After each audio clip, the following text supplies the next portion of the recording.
Évangile de Jésus-Christ selon saint Luc.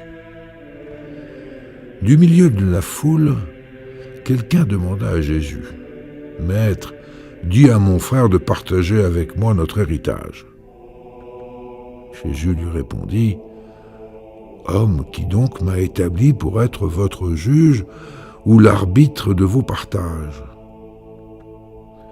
Puis, s'adressant à tous : « Gardez-vous bien de toute avidité, car la vie de quelqu'un, même dans l'abondance, ne dépend pas de ce qu'il possède. » Et il leur dit cette parabole. Il y avait un homme riche, dont le domaine avait bien rapporté. Il se demandait : « Que vais-je faire, car je n'ai pas de place pour mettre ma récolte ?» Puis il se dit : « Voilà ce que je vais faire. Je vais démolir mes greniers.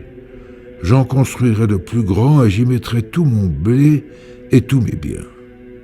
Alors, je me dirai à moi-même : te voilà donc avec de nombreux biens à ta disposition pour de nombreuses années.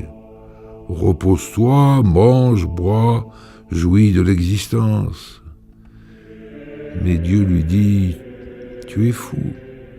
Cette nuit même, on va te redemander ta vie, et ce que tu auras accumulé, qui l'aura ?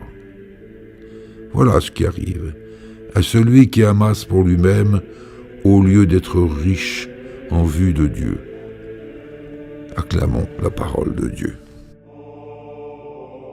Chaque fois que j'officie pendant des obsèques, c'est pour moi le moment de faire une pause. Une pause pour me reposer une seule question. Ce que tu auras accumulé, qui l'aura ? Nos inquiétudes, aujourd'hui, tout comme jadis, tournent autour de ce que je vais faire demain, comment je vais payer le loyer, étirer le plus possible mon budget pour arriver à la fin du mois, combien de crédits me reste à payer, etc.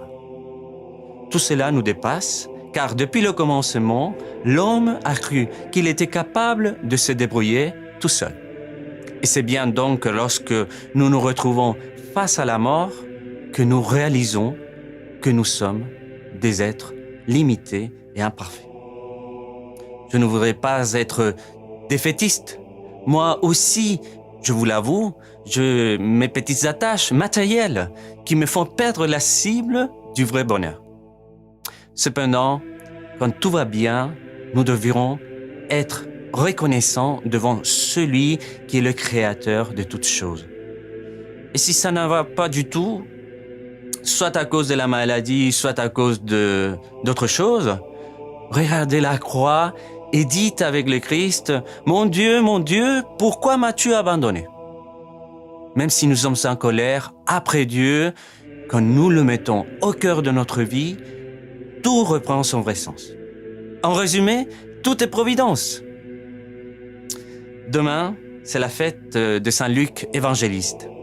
Permettez-moi dès maintenant de souhaiter une bonne fête au séminaire Saint-Luc d'Aix-en-Provence. Prions pour les vocations, pour que le Seigneur nous donne des pasteurs zélés et désintéressés selon son cœur.